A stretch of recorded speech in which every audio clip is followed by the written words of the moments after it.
Hello and welcome. In this presentation, we will look at capacity costing and see how capacity costing can help with quality of cost information. And in particular, within capacity costing, we're interested in excess capacity costs. That are the costs associated with resources that a company provides but is not being consumed. These could be products that a company may have produced but is not being consumed, deliveries that could have been made but have not been made, orders that a company could have processed but didn't, orders that the company could have picked but didn't. So these are excess capacity costs. In a sense, these are cost of idle people and equipment or wasted resources. And there are different ways in which companies approach this excess capacity costs, and that has implications on how good the quality of cost information might be. Now, to understand capacity costing, we take our example where we know what the total delivery costs are, 14,114,333. So those delivery costs are being divided by our capacity, which comes from 110 trucks for 51 weeks. And there is certain hours that we have for every week, and we convert that into minutes. And once that conversion has been done, we take 80% of that because that is the practical capacity in time that the company has. So when we divide the total cost of supplying activity capacity with the practical capacity in time, we get cost per unit time as $1.31 per minute, which is a calculation we have done in our previous discussion. Now, suppose that we charge customers for their deliveries based on our time-driven activity-based costing analysis. So we've been using this number for determining certain costs. And let's say customer 4, who requires 1,350 hours of delivery time per year, doesn't want to pay and leaves for a competitor. Now, when they leave for the competitor, we had about $106,796 allocated to this customer. And now the question will be, what do we do with that capacity that has been opened up, that dollar amount that we had allocated to this customer? What happens to capacity utilization? What would happen to our cost per minute that we have right now at 1.31? So all these questions are important because they will then determine what companies should do in terms of their practices. Now, unfortunately, many companies end up, first of all, calculating their cost per unit time somewhat incorrectly. Instead of using their practical capacity in time, like we have here, they end up using expected capacity that is needed to serve customers. So they use, for example, 6 million minutes, which is the expected capacity in time that they need to serve their customers. And when they do this, it ends up providing them a cost per unit time, which is higher than what actually the cost per unit time might be. It's $2.35 per minute. So this is a common mistake. And the reason why people might do this is because it's easier to just understand how much is the capacity that is being used for serving customers.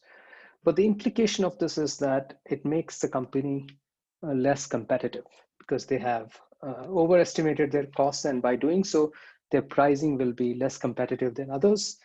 And it's not really supported with any resource consumption rationale for why these numbers have been used.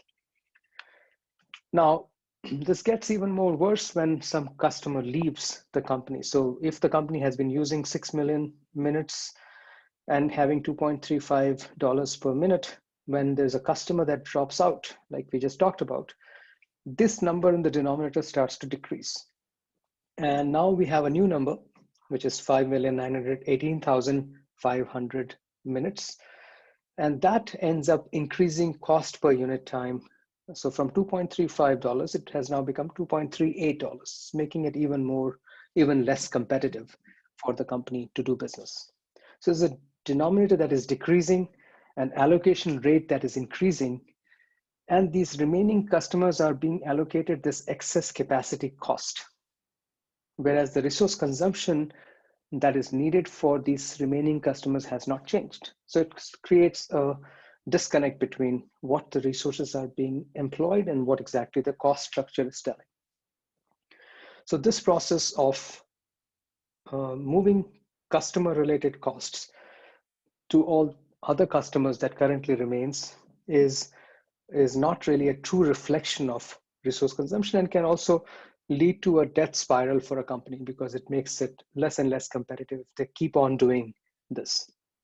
So the solution to this is that instead of allocating this excess capacity to remaining customers, there should be a separate bucket called excess capacity cost pool, and that needs to be managed separately, so that we know that that's an excess capacity pool which has been out there, which has resources in it, and we probably need to find more customers to capture that excess capacity, but at least we should not use that capacity cost and allocate it to our existing customers. So this is what we need to do. We estimate the cost per unit of time of resources provided based on capacity of those resources. This has to be based on what really is being done for us given customer. Allocate based on resources consumed, and whatever is difference is the excess capacity cost. So our cost per unit time should not change because our actual or budgeted volumes can change, but our overall expected practical total time capacity should remain the same. So that's where the excess capacity now helps us distinguish between what is the capacity that is currently being used as part of the practical capacity and what we have that we can actually utilize somewhat differently. So we have learned that cost distortions can arise from two primary sources. One is the diversity across cost objects in the consumption of overhead resources. This could be products or customers. And if we use a naive cost allocation, that diversity is not being captured. So we know that activity-based costing can help us with the diversity side of things.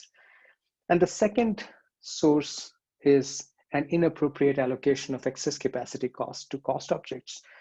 And that's something which we can address by means of capacity costing that we just discussed. And by doing so, we will have allocations that do reflect resource consumption. And that would be the right understanding of the cost and therefore improve the quality of cost information within a company.